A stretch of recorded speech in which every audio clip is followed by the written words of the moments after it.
That's great, Paul. Good to see you again. And well done to everybody involved with this launch, and to Anne, Mary, and Michelle on producing an excellent report.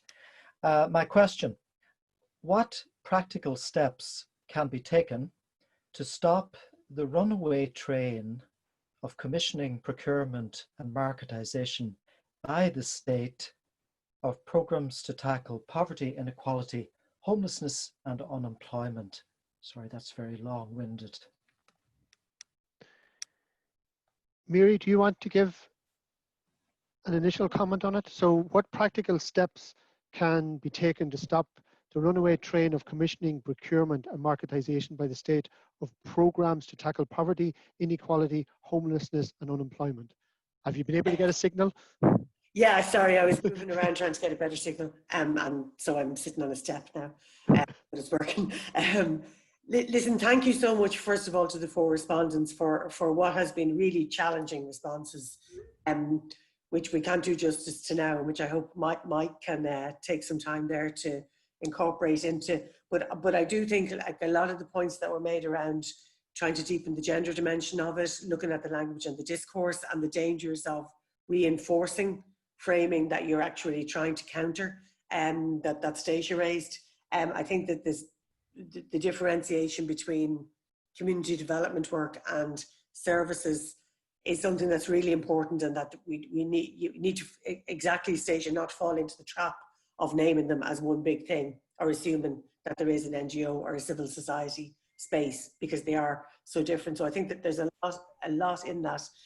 I was minded when I was listening, what was one of the challenges of trying to research as an academic kind of context, but in the context of collaboration with community development organisation like Community Work Ireland, and indeed previously with the National Women's Council, is trying to frame research findings in a way that they are in fact campaigning documents, and that it becomes much more important, therefore, to message the research in a particular way from the very start, which has been difficult to do in this context, and that we really struggled with writing this report, because we were mindful of some of the tips you might fall into. Lynn asked about the practical steps in moving this on, and I think some of the practical steps maybe have already been mentioned by some people, like Kieran mentioned very practical issues in relation to trying to change the way voluntary boards of management have to engage with some of this. I think there are very specific practical steps that are sector specific. But I think Lynn, you're asking the question in the context of a campaign. And I suppose maybe it is about trying to take the COVID learning and the moment it produces, and why we brought in The Future is Public, which we didn't research in it, but we're kind of watching it as a parallel campaign and project. And it has been really powerful. It's networked in 58 countries around the world that are deprivatizing, that are pulling things back into more traditional public services and ways of delivering things. And I do think there's lots of lessons there, that this actually is happening. It's not pie in the sky. It's not a dream. They're actually doing it. They're bringing back into municipal services, from swimming pools to domestic violence services to electricity grids. The whole gambit is being looked at.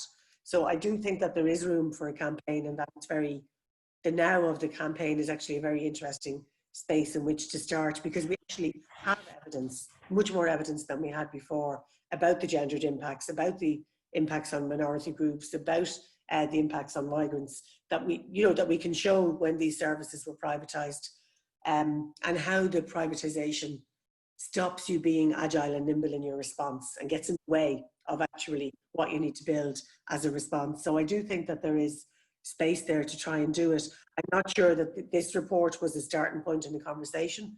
There's no claim that it has the answer, or that it was trying to have the answer, because it was just trying to answer a very specific sort of narrow research question. But I do think if it's starting a larger conversation, how we then frame that larger conversation, to be careful that it becomes the campaign we want it to be, rather than a campaign, which it could be, about which things could be procured and which things couldn't. I don't think that's where people want something to go. But so I do think that there's a lot in what people are saying, but that there is an opportunity in the now. Yeah. Miri, thanks for that. Anne, do you want to add anything? Yeah, and just very quickly, and thanks to the 4 responders. I know we put it up to, you know, you've given us back as big a challenge as we gave to you, so thank you for that. I think in terms of stopping the runaway train, as Liam puts it, I think that there are opportunities now that weren't there before. I mean, we referenced the objective in sustainable, inclusive and empowered communities, which takes on the responsibility of reviewing the commissioning model. Now, that's not to say we can anticipate the outcome of that review, but at least there is a commitment to reviewing the outcome model. The other thing I would say is exceptions have been made. Not everything within the community sector, the voluntary sector, the environmental sector, not everything is commissioned. You know, grants are still a reality. So there still is scope to relook at that.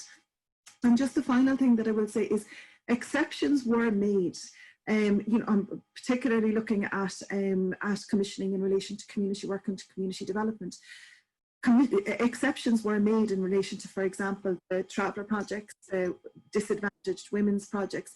So exceptions can be made again if the evidence is there that, you know, exceptions are required. And the final thing that I will say is the whole notion of, and the European notion of social services of general interest, I think needs to be explored far more, because where something is deemed a social service of general interest, general commissioning and procurement processes don't always apply. So I think that might be something that we need to look into as well.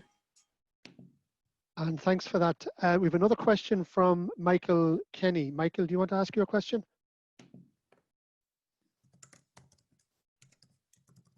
Is Michael still with us? Michael is still with you, yes, and thank you very much for noting the question. And it was really just a broad question, and some of it has been answered by the respondents, because I asked it earlier on, which is the evidence that tendering and procurement actually works, particularly for the people who are expected to benefit from it, because it certainly is. And congratulations on raising this issue in this report. Thanks, Michael. Miri, do you want to comment? I think James Rees is online and he might want to come in to help us answer the question. As I was saying at the start, like the literature on this is very contested because it's often coming from quite an ideological space itself. So there are those who are trying to show it works because they believe in it, and there are those who try to say it doesn't work because they don't believe it. So there is actually a lot of cherry picking in the evidence that's created because it's quite ideological research to some degree. But I think there is enough evidence to show that that there are specific spaces where we need to be really, really careful about it. Like, for example, the personal services, the ones that include advocacy, like, for example, working with vulnerable groups, because things that can't be made a profit of, this stuff doesn't work. And those people get knocked out of services very quickly because they're not profitable. But I think there's a need for more research questions to come out, because probably some of the research that has been looked at has been relatively narrow and hasn't looked at the wider political dynamics that this creates and how it changes the nature of what advocacy is or what community development is or something like that. There's been probably less of that type of research, and that's why that strategic action framework that looks at it as this is actually really changing the nature and the shape of how society relates to the state and to the market, that more philosophical kind of space. There's not much, I don't think, that we've been able to draw on there. But the literature is difficult. It's difficult to pull out, but there is enough evidence to show it certainly doesn't work for a lot of the groups that we've been talking about. Yeah. Thanks, Miri. And since you mentioned James Rees, James, do you want to add anything to that, and then I'll come on to you, Anne? Yeah, thanks. I'll give it a try. I mean, firstly, just to say congratulations to everyone involved in the report. It's fantastic. And really, James, really sorry, I should have asked you to introduce yourself. Apologies, because not everyone might be aware, and I should have asked the others to do the same. So would you mind just introducing yourself, please? Sure, of course I can. Yeah. So I'm a reader at Wolverhampton University in the UK, Deputy Director of a research centre called the Institute for Community Research and Development. And Mary and team were really generously sort of invited me over. Gosh, when was it? September last year, and I spoke at one of their early events, and it's just fantastic to be kind of keeping the debate going. So good to see the report finished, and I echo comments made earlier about how hard this is to do. I think it's really a difficult terrain to begin to get grips on. I think one of the reasons for looking at this from a field-based perspective is to be able to open up those debates and perspectives that show how different the kind of dynamics can play out in different fields within public services, and indeed within different fields of the voluntary sector as well. So that's one of the reasons why a field-based perspective is so important. But again, that gets into wider academic debates that also begin to become quite difficult. And I just wanted to pick up one point that Mary was making at the end there, where she was stressing how I guess that the research is quite contested, and the research is actually in many ways quite underdeveloped. So a lot of the longer term literatures, academic literatures around marketisation and commissioning and procurement are very much based in the US, maybe North America more widely. And yet, though, it's quite difficult to apply those the kind of findings and insights that come from the US into a European and maybe more specifically a UK or Irish setting. And obviously, when we begin to compare Ireland with the UK, we also come up against the fact that marketisation is perhaps more, considerably more advanced in the UK, and you might argue particularly more advanced in England compared to Scotland and Wales. So we have kind of different track records of the degree to which marketisation has been implemented, and I think that's something that's difficult to get to grips with. And actually, I think still is a reason why I think we need more comparative work as well, looking at how marketisation has been advanced in different states at different times. So I guess, yeah, I think that point as well about the kind of criticality or the extent to which research in different ways has been kind of quite ideological, or has been applied in critical ways, or maybe in more open-ended or more evaluative ways. I think that's all really important things to consider as well. I think the other thing that's come out really clearly is the extent to which, maybe in some ways what's happening in Ireland has kind of happened already in the UK, and again, happened particularly in England. So I guess the consensus within the voluntary sector, at the level of the voluntary sector in England, would certainly be that the impact of marketisation and commissioning has been quite detrimental to the voluntary sector in particular. And, that kind of echoes the experience that is perhaps, or the experience of the fears that have been highlighted in the Irish context. And yet, as Mary was saying, and I completely agree with Mary here, there are different perspectives to that. So if you speak to a lot of organisations, including third sector organisations, but equally public sector organisations too, they have sometimes quite positive experiences of being commissioned or in providing services for the state. And they too are part of the debate, so we have to take those views into account. And I think, therefore, it is really difficult, to go back to the early points that were made, it's really difficult to come to a settled perspective on commissioning and marketisation. It is always likely to be highly contested. So just some thoughts from me. I hope that's James, useful. thanks, really appreciate that. We do have, and just to remind, if you do have any questions, to just put them in chat. And just before I move on, did you want to add anything just in response to that? Yeah, just at a much lower level than the academics have just put it, because I certainly don't have the breadth that they would have, but certainly this is our third bit of research into the impact of commissioning, particularly on community work and on community development. And this report is called Losers for a reason. There are, when you introduce these types of mechanisms, you do have winners and you do have losers. But from my experience of speaking to people who are working in community work, they would be very hard pressed to find any advantage to commissioning and procurement, any added value to commissioning and procurement. A lot of the time they work around it, and they do that, as Kieran pointed out, quite successfully and quite creatively, but it is a workaround.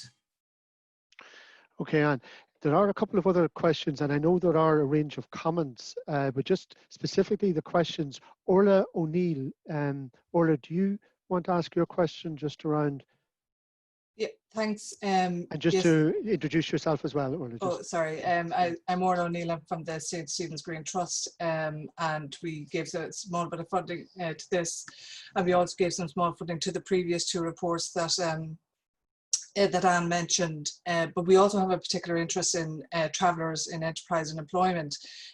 So I don't work on the front line. So I just had a question really around it's not just about terminology, but looking at outputs versus outcomes. And what I've observed is that at often fairly senior levels in the public service, there seems to be a lack of understanding around what an outcome actually is. So if you put it in context, if in the public employment services, like some of the privatised services, if they leave a traveller at the door of the job, they have achieved their outcome. But of course, it isn't necessarily a good outcome for a traveller, because one, you're not dealing with whether there's institutionalised racism within the job, and even if you get a good employer, then if the traveller gets the job, they often experience huge discrimination and racism within the job and leave. So that's then, if you're looking at good measurements, you're talking about distance travelled and those kind of indicators, but they seem to be absent from some of the services. So really, the question is around that in terms of even designing what a service is and how it measures,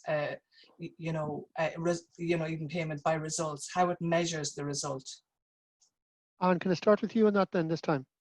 Yeah, I mean, I think that I think measurement is actually really important, and I think that what has happened over the last while is that measurement has become very narrow, and that that services, to use that in the broadest term, are asked to measure outputs. So they're looking at the number of people who attended something, or the number of people that they engaged with, but doesn't necessarily, and I think it's very challenging to measure, well, what changed as a result, and a few people mentioned social change, and what social change was brought about as a result of that work? What change has it made to a traveller life, for example, as a result of that work? And I don't think that we have cracked that nut yet. I think that measurements haven't managed to capture that, and I think as a result, programs haven't managed to focus on that outcome, on that impact, as opposed to just the outputs, the day-to-day outputs. Okay, and Mary, do you want to add anything to that, or? Yeah, sure. And I think it goes back because we did get arguments doing the research about that commissioning is a good thing, like the idea of going out and trying to assess what the real needs are and what the real boundaries of what's possible are in delivering services like that is a good thing. But the difficulty was, when was commissioning real listening to people and assessing what the needs are, and when was it a proxy for an excuse to sort of implement an ongoing procurement? But I think in terms of naming what the alternatives are, Ireland probably had a good experience, a relatively good experience in and around the early 90s when we pioneered area-based partnerships, local development.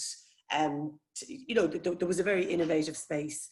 And in the academic literature now, that would be called co-production, where there was a lot of work done to really open up what were the possibilities. If it's called co-creation, it's that you're actually involving the service user very much in the identification of what they need from the service. And I think when we're talking about, there are real alternatives to how we're doing it now, that are totally legally compatible with EU regulations, and they involve a totally different approach to how you understand what needs to be done and how you go about getting it done. And it's very much captured by words like co-production, co-creation of knowledge, and it's about involving the NGOs who might deliver the services, and particularly the users. And I think this goes back to what Lawrence was saying and what Orla was saying about how do you get those voices and those perspectives as the starting point in your conversation. And you do it through co-production processes, and then you figure out how you get those services. And it may or may not involve market processes, but at least you're getting the people who the services are for absolutely embedded in the process of identifying what would work for them and what they need. on the other hand. And that's totally missing, absolutely missing now.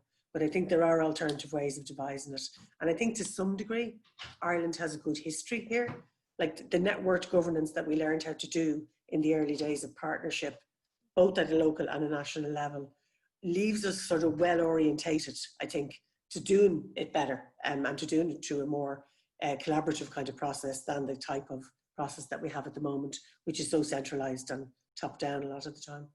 So I think, Orla, there is a different way of identifying what the potential range of outcomes could be from the perspective of the user, and starting with that as your conversation. Mary, thanks for that. I have two final questions. One from Mary Stokes. Mary, do you want to ask your question? Hi, yeah, sure. I think that what we're referring to is my name is Mary Stokes. I'm coming from the National Centre for Guidance in Education. So I'm in the promotion and the management of guidance services and supporting community education and engagement in all of that range of stuff. In terms of the role of guidance, for example, advocacy is named as a function of guidance counselling and guidance counselling services. And one of the challenges, and this is an ongoing challenge, because I realised recently I was working with, in particular, something came to my desk which ended up being a particular individual from a traveller community circumstance, and for whom there were blocks that needed to be addressed. It needed advocacy. So the issue, and we had this conversation after kind of fairly well resolving the problem, what is the dynamic? How do we manage a dynamic between advocacy for the individual, which is necessary at times, versus equity? So we should be striving, I suggest, for an equitable system and systems that provide all services for all. And then how do we manage that? Suggestion. Mary, do you want to respond? I think there are lots of people in the room who could give a better response to that than me. And I suppose it is about the unpacking what the nature of advocacy is and recognising it can exist at a personalised services level where you're advocating in the context of service delivery for somebody to remove very specific barriers at that particular point in time. But then there's community development level social change advocacy, which is happening more through communities and through the collaboration of people, and is trying to get maybe at more systemic social change. And they are quite different. But there's a third type of advocacy that I think it's important to bring into the conversation, because we found it in the research and it's a challenging one. And it's particularly maybe the big service delivery NGOs that are a large part of our history, particularly maybe in the area of disability, mental health, and areas where people are in institutionalized settings. They don't need their service deliverer to be their advocate. A lot of the time, they need somebody to advocate to protect them from this. You know, we've seen throughout history that it's not necessarily the service deliverer and the client who have this interpersonal relationship that's all good. So there is another level of advocacy, which is about the rights bearer being able to advocate at the duty holder. And I think it's a third type. So I think advocacy is actually quite complex when we look at it. And then when we bring it into procurement, it is damaging at each level of those types of advocacy. But I know other people would have a richer kind of sense of how to answer that. Yeah, I think, Stacia, do you want to come in there? Just you're on mute, Stacia. I think I have unmuted it. Yes, I did. Yeah, you have. I think Mary has given a good overview of the three types of advocacy, but just in terms of responding to that and also adding a bit about the early days of partnership. I think part of the problem is that neither national partnership arrangements nor local partnership arrangements from day one were without their flaws. And I feel now, in looking back on them and in looking forward, we need to be careful of the rose-tinted spectacles, because there were really good things, and we need to pick the good things and dump the bad things. And there were things that were wrong from day one. At local level, the confusion between local development and community development existed from day one. You know, they're not the same thing and don't always operate within the same space. And at national level, systems that are put in place in one era need to change in some way to accommodate the actors that emerge over a period. As regards Mary's question, I think the advocacy that Mary has spoken about and the different types of advocacy is useful, but I do feel, and it's pertinent for this discussion about procurement as well, is that we won't get to that stage where everybody gets every service for quite a long time. We do need special measures. They're provided for in all of the international rights instruments that we're party to, and those special measures need to be targeted and need to be rights-based so that people can proactively engage for themselves. So I think we need to be careful also of assuming that this is a journey towards a flat earth, where, as we certainly know as women, that unless we are very specific about our requirements as women, and unless people experiencing racism have the space within which to name their experience as racism, there won't be change. And this does require special measures and named and targeted services and interventions. Thanks. Thanks, Stacia. Look, the final question, Noel Wardick, you have a question, and then we will move on to Mike after your question. Noel? Yeah, thanks, Paul. Thanks very much. Nice to get the last question. First of all, thanks again to Mary and to Anne and everyone involved in producing the paper and the research. It's really, really important. Thanks yourself, Paul, as well there for chairing it. I suppose just in general, I'm Noel Wardick and I work with Dublin City Community Co-op. We implement the SICAP program here in Dublin's inner city. So first-hand experience of two tendering processes for the two SICAPs. But as part of we're a member of the ILDN, the Irish Local Development Network, which, as I think someone said earlier, is the National Association for Local Development Companies. And recently we had some conversations with EU officials in the directorate in Brussels that's responsible for procurement and those issues. We had a very useful discussion around the EU directive. I think it's 2014, maybe 2016 if it's been updated. And I suppose the angle we were coming at it from was just trying to understand the nuances and the flexibilities that are allowed under that legislation. So we get a full handle on that, and so that we can be in a position to articulate and engage with our colleagues in government and officials on that. Because often our experience has been with certain officials, I think they believe it's mandatory, and that the Attorney General has ruled on this and it's been deemed obligatory. End the conversation. And I think there's many officials who actually believe that. And then there's other officials who maybe have a more nuanced understanding of it and understand that it's a political decision that has been taken, which is valid, even if we may disagree with it. But so I suppose what was interesting from those conversations with those individuals in Brussels was the use and understanding the use of those flexibilities, when to use them, how to use them, why they're used. And what I'd like to, for all of us to get a better handle on, I don't have it now at this stage, but others may know at this point in time, who in Europe is using these flexibilities? Which countries are using these flexibilities, and why are they using them, and why have they decided to use them? And what has been their experience of using the flexibility? So not going down the competitive tendering route, going down some of the other routes that Mary just very recently mentioned there a couple of minutes ago. And what's interesting in the conversation, as we know, Ireland has a very, very weak local government structure, and it's so much centralised, while in many of our European colleagues' countries, local government is the end all and be all nearly of how a lot of stuff gets done, whether it's education, policing, etc. So we're going to try and ourselves in the ILDN and others trying to look more and more at what has been done in Europe, how the flexibilities are being used. And if anyone has examples of that, I think that would be really useful, because also there's probably a fear now that we've gone so far down the public competitive tendering road that it's the only way, and God, if we stop doing it, sure, there'll be some disaster will happen. And that's clearly not the case. And I think there's probably loads of examples maybe out there we're not even aware of that both the state and officials and ourselves in the sector would be delighted to adopt. So rather than coming at each other at a bit of a clashing of the heads, and I know I do hold the view myself that it's an ideological stance, but that that we come together and look at good examples when it's used in Europe in full compliance with EU legislation, that would be a really useful direction to go. So thanks, Paul, for that. No, thanks for that. Does anyone just want to comment on that? And I might bring you in, James, as well, just as a final comment before I hand over to Mike. Mary. Yeah, I mean, it's a really hard question, Noel, obviously, but for examples of, lots of examples at a European level, Scotland and Denmark just come to mind, where they have managed to do a co-creation, co-production process around the local employment services and public employment services more generally. Now, one reason that they do that is that they have much better devolved local government.